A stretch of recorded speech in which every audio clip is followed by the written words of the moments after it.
Hello and welcome to your Newsmax Daily for Monday, July 22nd, 2024, 07/22/24, the 204th day of the year, the 30th Monday, and the second consecutive Monday that we are following history-making news in the United States.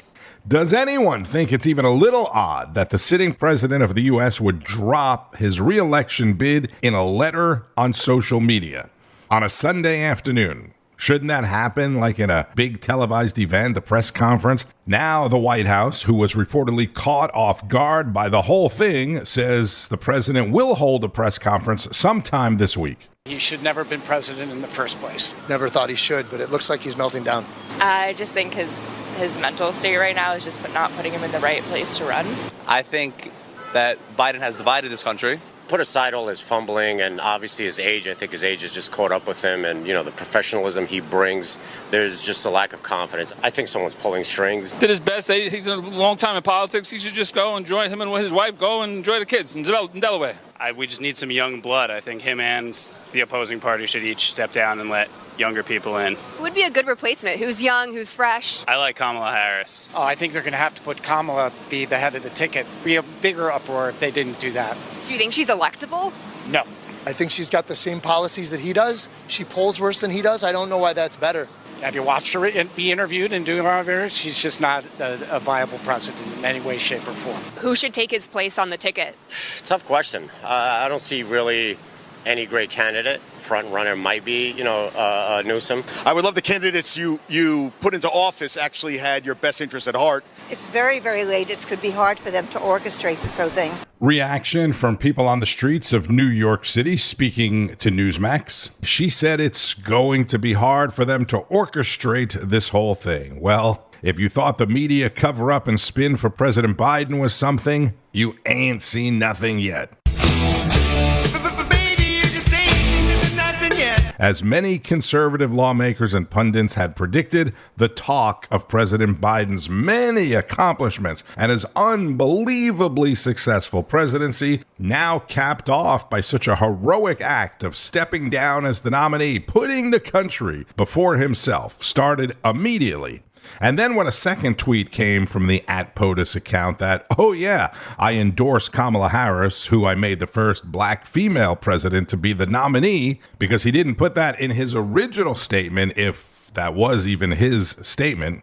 Then the building up of Vice President Harris's accomplishments, which frankly is none, and her qualifications to be the next president has already begun ramping up as well. Harris released a statement calling Biden's decision to end his campaign a selfless and patriotic act. It's already been almost verbatim of what Hogan Gidley, Senator Rick Santorum, and many others had said it would be. If she worked for any corporation in America and not the government, her handling of the border, as the borders are, as I've said over and over, would have gotten her fired. We've been to the border. So this whole thing about the border, we've been to the border. We've been to the border. You haven't been to the border. And I haven't been to Europe. And I don't understand the point that you're making. Remember that gem with Lester Holt on NBC. On the other side, the Trump-Vance camp, the House Speaker, and many other Republicans were quick to respond with, if Joe is not fit to run for president, then he isn't fit to continue being the president. If he's incapable of running for president, how is he capable of governing? House Speaker Mike Johnson on CNN Sunday. All right, let's start it off with Greg Kelly on Newsmax's special coverage of Joe Biden drops out yesterday. So, are you surprised? You shouldn't be. Certainly not shocked, right? A lot of people are telling me they're totally shocked. Look, Newsmax had this a long time ago. In fact, Mark Halperin was predicting it to the hour almost on Thursday. A lot of people also saw the debate and said this is inevitable. Some of us actually saw Joe Biden years ago, early in his presidency, and just realized this can't happen. No way. Now, has it happened? All we have is this. A flimsy letter on Joe Biden's personal stationery announcing to the world that he's withdrawing. He will not be the nominee. Brags about America, I think, falsely. It has been my greatest honor to serve with you. Where's the part where he actually gets out of this? My concern is, why isn't Joe actually going before a camera? We know that Democrats wanted him out desperately, right? We also know that Joe was yelling and screaming 10 days ago that he was in this race to stay. Remember, in Wisconsin? All right, so quick review. The debate. After the debate, what could they do? It was a disaster. You saw it. I saw it. It was played on all the cable channels, including this one. There's the Kamala Harris factor now. Kamala has been endorsed by Joe Biden, not by Barack Obama. Will she be the nominee? I see, quite frankly, Barack Obama's hand in all of this. I really do. Greg Kelly, host of Greg Kelly Reports, with special Sunday afternoon coverage. And not all Democrats are on board with Kamala as the nominee. Former President Barack Obama is one of those that wants to leave the door open. Maybe leave the door open for Michelle, as someone has been saying all along.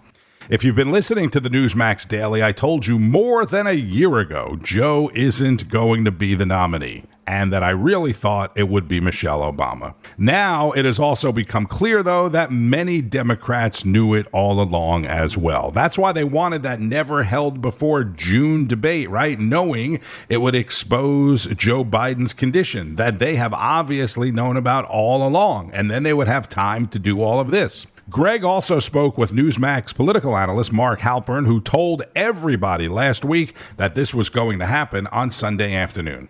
Hey, Mark Halperin is standing by. I'd like to bring in Mark Halperin. He broke the story on Thursday, and we appreciate it very much, Mark. You were right from the very, very beginning.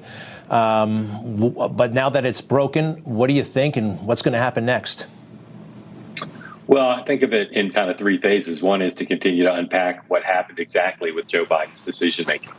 Two is Kamala Harris's kind of activities between now and the convention and how she moves towards the nomination, picking a running mate, hiring a staff, raising money, all the things she needs to do, introducing herself to the voters who don't know her, as well as cable TV news hosts. And then lastly, the general election and handicapping it. And, I have smart sources who say she can't win.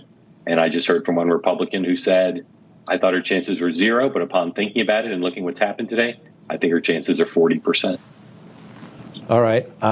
Mark, a lot of us were saying a long time ago, we just felt it. We saw Barack Obama. Nothing seemed right about Joe Biden.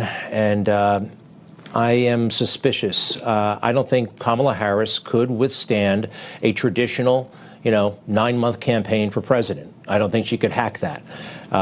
They circumvent that. Obviously, she wouldn't run against an incumbent Joe Biden, and now she's she's exposed for a shorter amount of time. If you can speak to that, and also forget the campaigning, forget the political skills, which she does have some.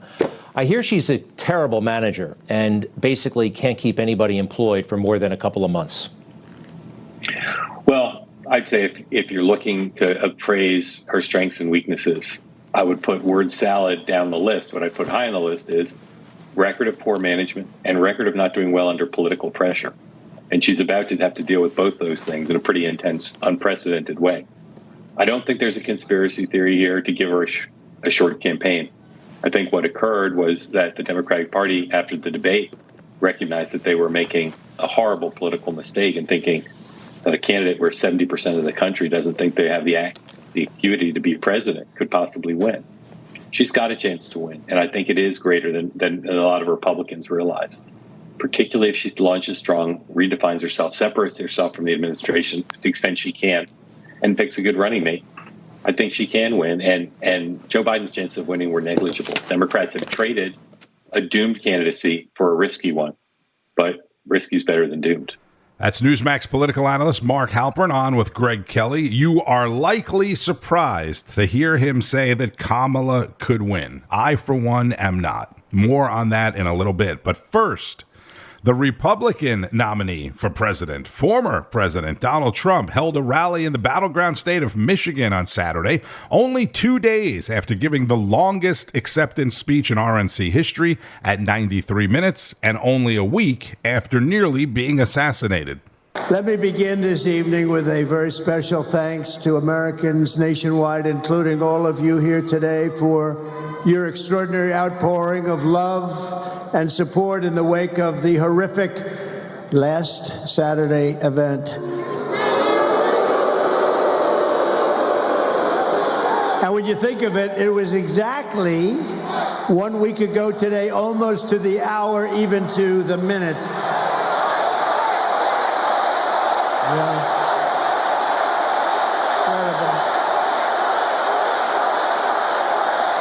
Incredible. What a day it was. As I said earlier this week, I stand before you only by the grace of Almighty God. That's true. I shouldn't be here. I shouldn't be here. Maybe JD or somebody else would be here, but I shouldn't be here right now. But something very special happened. Let's face it, something happened. I want to thank Butler Memorial Hospital in Pennsylvania for the incredible job they did and service they gave, and all of the great citizens of Butler, Pennsylvania and the surrounding area, and everyone else for the job they did and the love that they showed us all. It was incredible, actually. What a time that was. What a time that was. Nobody's seen anything like it, and hopefully they never will again. If you missed the rally carried on Newsmax, the first thing that came to my mind when Trump walked out on that long walkway in front of this huge rowdy crowd was, wow, this guy has some onions, right? I mean, this guy is courageous. This was Saturday prior to Joe Biden stepping down. We're going to do a poll, and it's going to be a very nice poll. And right? Who's your favorite candidate? Who would you like? Let's do it. Who would you most like to run against? Because, you know, you could say, who's the best candidate? We're saying, who would you like to? We'll start with Kamala Harris, and then we'll go to crooked Joe Biden, and then we could possibly discuss a few others. So who would you like to most run against if you're us, if we want to win? Ready? Kamala Harris, crooked Joe Biden. All right. I don't think we have to go too much further. Well, you have a terrible governor here who did a terrible job. Whitman. I'd like to run against her, actually. I'd like to run against her. So she's one of the 20 that I mentioned. She's the one that gave her husband full right, title, and interest to everything, but nobody else could do anything but her husband. Her husband was sailing in the middle of your lake, your beautiful lake. He's out there sailing, and everybody else had to be locked up, right? Her husband. No, but things like that are mentioned during a campaign, little things like that. No, she's done a terrible job, but I'd be very happy with her. At this very moment, Democrat Party bosses are frantically trying to overthrow the results of their own party's primaries to dump crooked Joe Biden from the ballot. Couldn't happen to a nicer guy. And as you're seeing, the Democrat Party is not the party of democracy. They're really the enemies of democracy. The parties of corrupt insiders like Whitmer, special interests, and the failed political class. That's what they are. Under our leadership, the Republican Party is now the party of the people. We're the party of hardworking Americans of every race, religion, color, and creed. We've become a very big party. We become, right, fellas? You know what I'm talking about. I love you guys. We love you guys. No, we become a very big party. We have increased in size. Nobody's ever, honestly, in history, there's never been anything like this movement. And that may be in the history of the world, but let's keep it down to the country for right now, because that's the thing. But there's never been anything like MAGA. When Biden says, we have to stop MAGA, we will stop MAGA. I said, he doesn't know what MAGA stands for. It stands for Make America Great Again. How can you be against that? How can you be against that? And you know, the other side's going around trying to make me sound extreme, like I'm an extremist. I'm not. I'm a person with great common sense. I'm not an extremist at all. Like some on the right, severe right, came up with this Project 25, and I don't even know. I mean, some of them I know who they are, but they're very, very conservative, just like you have.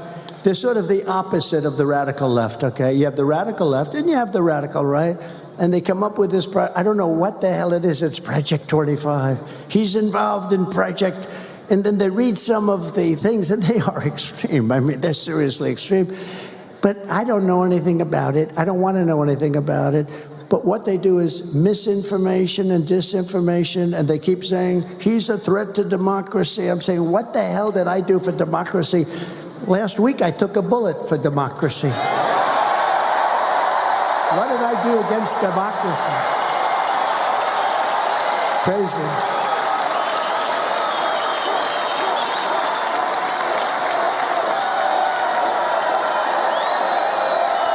I took a bullet for democracy. What a line, right? Donald Trump in Michigan. Newsmax host Tom Basile was there at the rally. He spoke with Louisiana Governor Jeff Landry. I think that they recognize that the president, the current president, Joe Biden, has been incapable of governing the country since the beginning, quite frankly. And I think that the important thing to know is that our job is to make sure that Americans understand that irrespective of whether it's Joe Biden, Kamala Harris, or anyone in the Democrat Party, that the failures over the last 4 years belong on the party. They're not just Joe Biden's failures, it's the entire Democrat Party. They support open borders. They supported defunding the police. They supported the fentanyl that's pouring across the border that's killing 100,000 Americans a year. And all of the bad policies and lack of jobs and the high inflation is on them. I want to talk about you. Because you're a new governor. You've only been in office 7 months. You just finished your first legislative session. And we'll talk about the policies that are driving the party not only at the national level, but also in many of the states. And I want to first start talking about school choice. You became the 11th state to pass universal school choice. That was one of the first things that was on your agenda. Why was that important? Because parents are the most important voice in a child's education. It's something that my mother taught me. She was a public school teacher. She taught in both the public school system and the parochial system. She would tell you that parents are the most important voice. And over the decades, what has happened is basically we've taken parents out of the equation, yet we've continued to basically take from those parents their tax dollars and then place their kids in failing schools. And I think Americans are waking up to that. I think after COVID, a lot of moms said, wait, what exactly is going on? Is my child being educated or indoctrinated? And I think that what we did in following 11 other states now, or 10 other states, is what Americans are starting to see, the only way to reform our educational system. Do you think that that's one of the reasons why the Republican Party seems to be appealing to more minority voters recently, and we're seeing a shift toward the Republican Party among blacks and Latinos? Absolutely, because look, if you came to America for the right reason, you came for opportunity, freedom, and responsibility, and you wanted to be able to move yourself up the socioeconomic ladder, right? That's what America was all about. And so if you are a part of that, what you're seeing on the Democrat side is they destroy that. They pull a ladder out from underneath you, and they say, this is where you're going to stay on the particular ladder. I think that what you're seeing is that those minorities are moving over to the Republican Party because of those things. Louisiana Governor Jeff Landry on Newsmax with Tom Basile, and this is RNC Chair Michael Whatley. Whether it's Kamala Harris or it's anybody else, they have doubled down on every single one of the policies that we've seen the Biden and Harris administration adopt over the last 4 years. So a few weeks ago, we talked about not underestimating the power of Trump derangement syndrome, right? Lydia Serrani talked about it. She had like a whole segment on one of the weekend shows. And I told you my 4th of July party experience with some Democrats. Well, I'm telling you, I'm warning you, do not underestimate Trump derangement syndrome, or TDS. And do not underestimate DEI. Has it gotten better in recent months? Yes. Is it still dangerously powerful? Yes. Although every Republican is going to say what Michael Whatley just said, it doesn't matter who the Democrats put in there, the policies are the same. The contrast is stark. You can list an endless amount of things on Trump's column and almost nothing on the other side. But know that many of the Democrats and Biden supporters don't care who the nominee is either. The facts don't matter. It could be Harris, it could be Newsom, it could be Mayor Pete, it could be Mickey Mouse, as I said a few weeks ago. There are millions, tens of millions of people that are going to vote for anyone but Trump. And now, black people who maybe did have enough of Joe Biden will vote for Harris because she's not Joe Biden and she's a woman of color. Women will vote for Harris because she's a woman. Not all women, obviously. Not all blacks, obviously, but a lot. Some of whom I know personally that actually like Kamala. They can care less about her record. It's sad, but it's true. And you have to know that.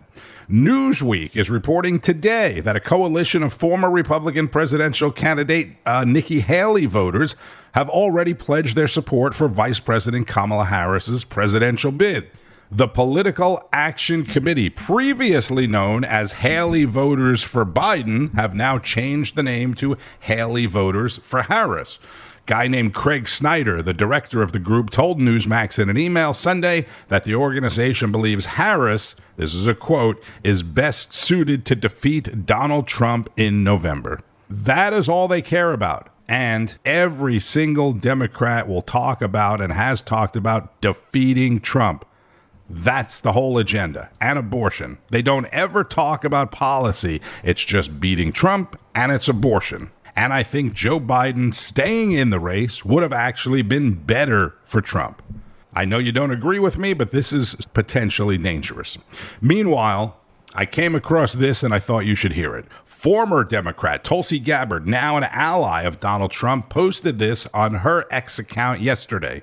I'm going to sound the same warning now that I have been for years, going all the way back to 2020 when both Kamala and I were running for president on the Democratic ticket. She is unfit and unqualified to be our president and commander-in-chief and would be incredibly dangerous in that position. The prospect of Kamala Harris making decisions about war and peace and where to send my brothers and sisters in uniform into harm's way is not only terrifying to us, it should be terrifying to every American, knowing that we would all pay the price for her dangerous actions and dangerous decisions. Everything you've heard me say about Hillary Clinton, the queen of warmongers, can also be said of Kamala Harris. There should be no question in your mind that if Kamala is allowed to be our president and commander-in-chief, she'll be the maidservant of this queen of warmongers, the head of this elitist cabal of warmongers that has gotten us into this place. They're the ones who've been calling the shots behind Joe Biden's presidency. They would continue to call the shots if Kamala Harris is president. And where have they led us? To the brink of war with multiple countries in all parts of the world, and closer to the brink of nuclear war and Armageddon now than ever before. The choice for us is very clear.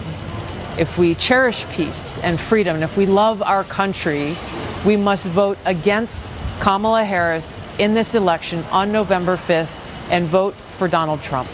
Former Hawaii Congresswoman and former Democrat Tulsi Gabbard, the first Samoan American member of Congress. And shifting gears here a bit, Secret Service Director Kimberly Cheatle will address questions from the House Judiciary Committee today about the agency's response to last weekend's shooting at the Trump rally. And then on Wednesday, the FBI director is scheduled to testify to the same committee as well. This is former Secret Service agent Charles Marino on with our Allison Maloney. If you were there to question her, what would you ask her? How did the overall operational plan fail so badly? Why wasn't that building covered and posted so that nobody could gain access to the roof? This was an easily identifiable threat that had to have come up and be recognized during the advance process prior to the event taking place. So why wasn't it mitigated? Why didn't the Secret Service do what they always do with other sites and coordinate very closely with state and local police who support the Secret Service around the country for all sorts of visits to make sure that that post and that building was secured? Yeah, Charles, I don't buy the whole sloped roof talk. I mean, these are I don't understand. I mean, this is something I feel like my 12-year-old could go on and do. Yeah. I also, there's reports that say that, look, they spotted this gunman well before Donald Trump even took the stage. So if you see somebody who's suspicious, why did they let him go out there? Yeah, the timing is certainly going to be an important factor here. And I think what it's going to show is when you have a catastrophic failure, it exposes other places in the system that failed as well, too. And one of the areas will be communications. I think we're going to find that the information either wasn't shared with the right people, wasn't shared broadly enough, and didn't make it to who it needed to make it to in a timely manner. But, as far as the statements about the sloped roof, look, you can't come out as the director of the Secret Service and say the buck stops with me, but you can't say that, make contradictory statements. You can't make statements that fly in the face of common sense. And you certainly can't make statements which undercut the protective methodologies of the agency. The Secret Service isn't responsible for just the interior perimeter. They're responsible for the entirety of that security plan. So they own this. They're going to take the hit on it. Now, it's going to be interesting to see on Monday if the director shows up and is transparent and explains how this happened. Again, that is former Secret Service agent Charles Marino on Newsmax. No relation to me, so that's happening today.